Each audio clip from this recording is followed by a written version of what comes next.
Hello guys, അപ്പം നമ്മളിന്ന് പരിചയപ്പെടാൻ പോകുന്നത് ഉമാങ് എന്നുള്ള ആപ്ലിക്കേഷനെ കുറിച്ചാണ്. ഇതിനെക്കുറിച്ച് മിക്കവർ പബ്ലിക്കായിട്ടുള്ള ധാരണ ആർക്കുമില്ല, അല്ലെങ്കിൽ ആൾക്കാർക്ക് ഇതെങ്ങനെയാണ് യൂസ് ചെയ്യുന്ന കാര്യം അറിയില്ല. ഈ ആപ്ലിക്കേഷനെ കുറിച്ച് തന്നെ അറിയാൻ ചാൻസ് കുറവാണ് മിക്കവർക്കും. സോ ഈ ഒരു ആപ്ലിക്കേഷനെ കുറിച്ച് എന്താണ് ആപ്ലിക്കേഷൻ, എന്തൊക്കെയാണ് സർവീസസ് എന്നൊന്ന് പറഞ്ഞു തരാനുള്ള ഒരു കൊച്ചു വീഡിയോ ഞാൻ വന്നിരിക്കുന്നത്.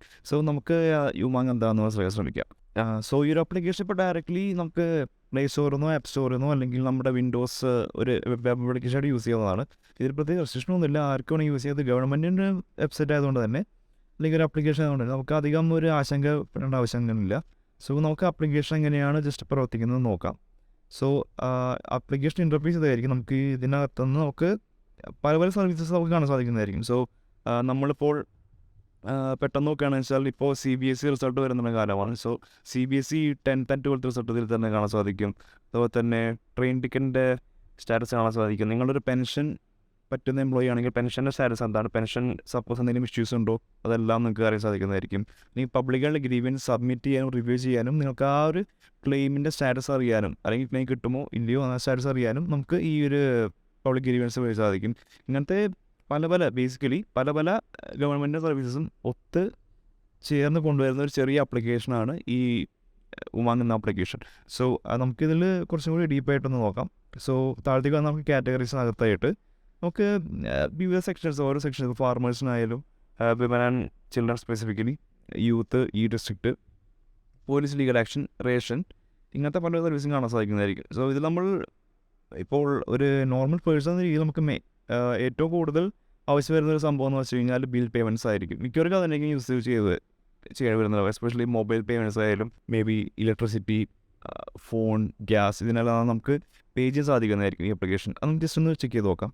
സോ നമ്മൾ ഇവിടെ യൂട്ടിലിറ്റി ആൻഡ് ബിൽ പേയ്മെൻറ്റ് സെക്ഷനുള്ളിലായിട്ട് ഭാരത് പേ ഓപ്ഷൻ എടുത്തു കഴിഞ്ഞാൽ open Bharat pay, bill pay എന്ന ഓപ്ഷനകത്തായിട്ട് നമുക്ക് പേ ബിൽ സെക്ഷൻ കാണിക്കാൻ സാധിക്കുന്നതായിരിക്കും. ഇതിനകത്തായിട്ട് നമുക്ക് നിത്യജീവിതത്തിൽ അല്ലെങ്കിൽ ഒരു സാധാരണ ഒരു പൗരന് വേണ്ട ഒരുമാതിരി എല്ലാപ്പെട്ട ബിൽ പേയ്മെൻറ്റ്സ് ഇതിൽ ഓൾറെഡി ഉണ്ട്.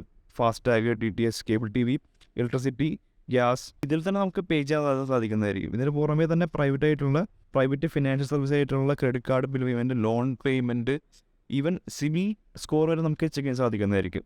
സിബിൽ സ്കോർ മുഖേന വഴിയാണ് നമുക്ക് ഒരു കമ്പനി അല്ലെങ്കിൽ ഒരു ബാങ്ക് നമുക്ക് ലോൺ തരണമോ വേണ്ടയോ എന്ന് ആലോചിക്കുന്നത്. സോ അതെല്ലാം ഇതിനെ ചെക്ക് ചെയ്യാൻ സാധിക്കുന്നതായിരിക്കും. അത് ടോട്ടലി ഫ്രീ ആണ്, ടോട്ടലി ഫ്രീ ഓഫ് കോസ്റ്റ്. പിന്നെ ഡിജി ലോക്കർ വരുന്നത്. ഡിജി ലോക്കർ മീൻസ് ഇപ്പോൾ അറിയിച്ചവർക്കായിട്ട് പറയാം, ഓൺലൈനായിട്ട് നമ്മുടെ ആധാർ, പാൻ കാർഡ് ഇതെല്ലാം സ്റ്റോർ ചെയ്യാൻ പറ്റുന്ന സൈറ്റ് ഉണ്ട്.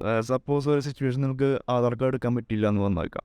സോ ആ സിറ്റുവേഷൻ നിങ്ങൾക്ക് ജസ്റ്റ് ഈ ഒരു വെബ് ആപ്ലിക്കേഷൻ എന്ന് വെച്ച് കഴിഞ്ഞാൽ നിങ്ങളുടെ ഡിജി ലോക്കറിൽ ഈ ആധാർ കാർഡും പാൻ കാർഡും സ്റ്റോർ ചെയ്ത് വെച്ചിട്ടുണ്ടെങ്കിൽ നിങ്ങൾക്ക് ഈ ഉമാങ് വെച്ചിട്ട് ആ ആധാർ കാർഡും പാൻ കാർഡും നിങ്ങളുടെ മൊബൈലിലേക്ക് ആക്കാൻ ചെയ്യാം. ആ സമയത്തേക്ക് യൂസ് ചെയ്യാം. ഇതിനെല്ലാം പുറമെ ആധാർ കാർഡ് സർവീസും വരുന്നുണ്ട്. മീൻസ് ആധാർ കാർഡ് റിന്യൂവൽ ആയാലും ആധാർ കാർഡ് നമുക്ക് നിങ്ങൾ ഡൗൺലോഡ് ചെയ്യാം. അല്ലെങ്കിൽ ആധാർ കാർഡ് മേ ബി നിങ്ങൾക്ക് ഒരു അഡ്രസ് ചേഞ്ച് ചെയ്യണം. ബേസിക്കലി ആധാർ കാർഡിൻ്റെ എല്ലാ സർവീസസും ഇതിൽ തന്നെ വരുന്നതാണ്.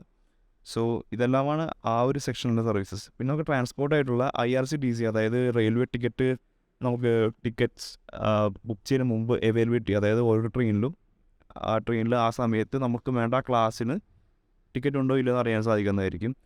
ഓരോ ട്രെയിനിൻ്റെ ടൈം അറിയാൻ സാധിക്കുന്നതായിരിക്കും. നമ്മളുടെ PNR സ്റ്റാറ്റസ് അറിയാൻ സാധിക്കുന്നതായിരിക്കും. പിന്നെ ഞാൻ നിങ്ങൾക്ക് മനസ്സിലാക്കാൻ വേണ്ടിയിട്ട് മൊത്തം ഈ ആപ്ലിക്കേഷനിലുള്ള സർവീസസ് എത്രയാണെന്ന് കാണിച്ചാൽ ഇതിൽ നമുക്ക് അറിയുന്നതും അറിയുന്നതുമായിട്ടുള്ള കുറേ സർവീസസ് ഉണ്ട്. പക്ഷെ നമ്മൾ ബേസിക്കലി ഞാൻ പറഞ്ഞ പോലെ 1-2 സർവീസേ മിക്കവരും യൂസ് ചെയ്യുള്ളൂ. പക്ഷെ എന്നാലും നിങ്ങൾക്ക് ടോട്ടൽ ഗവൺമെൻറ് സർവീസസ് എല്ലാത്തിനെയും കുറിച്ച് അറിയണമെന്നുണ്ടെങ്കിൽ ഇതിനകത്ത് അതെല്ലാം കാണിക്കാൻ സാധിക്കും. ഓരോ സെക്ഷൻ വൈസ്, ഇപ്പോൾ ട്രാൻസ്പോർട്ട് ആയാലും ജനറൽ ആയാലും യൂട്ടിലിറ്റി, ഇങ്ങനെ ഓരോ കാറ്റഗറി വെച്ചിട്ട് സോർട്ട് ചെയ്തിട്ട് നമുക്ക് ഗവൺമെൻറ്റിൻ്റെ എല്ലാ സർവീസും ഈ ഒരു ആപ്ലിക്കേഷൻ വഴി നമുക്ക് പെട്ടെന്ന് യൂസ് ചെയ്യാൻ പറ്റുന്നതാണ്. പിന്നെ വേറെ അഡ്വാൻറ്റേജ് എന്ന് വെച്ചാൽ നമുക്ക് റേഷൻ സ്റ്റാറ്റസ് അറിയാൻ സാധിക്കുന്നതായിരിക്കും. നമ്മുടെ റേഷൻ കാർഡിൻ്റെ സ്റ്റാറ്റസ്, അല്ലെങ്കിൽ റേഷൻ കാർഡ് വെച്ച് നിങ്ങൾ കഴിഞ്ഞ കുറച്ച് നാളുകളായിട്ട് എത്ര റേഷൻ വാങ്ങി, റേഷൻ കാർഡിൻ്റെ സ്റ്റാറ്റസ്, ഇതെല്ലാം നമുക്ക് അറിയാൻ സാധിക്കുന്നതായിരിക്കും.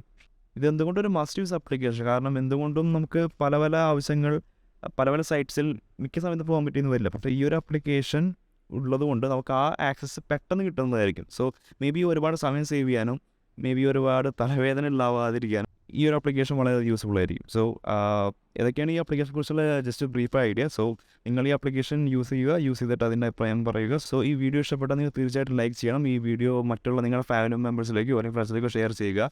നിങ്ങളുടെ സർവീസ് ഉണ്ടെന്ന് അവരെല്ലാം അറിയട്ടെ.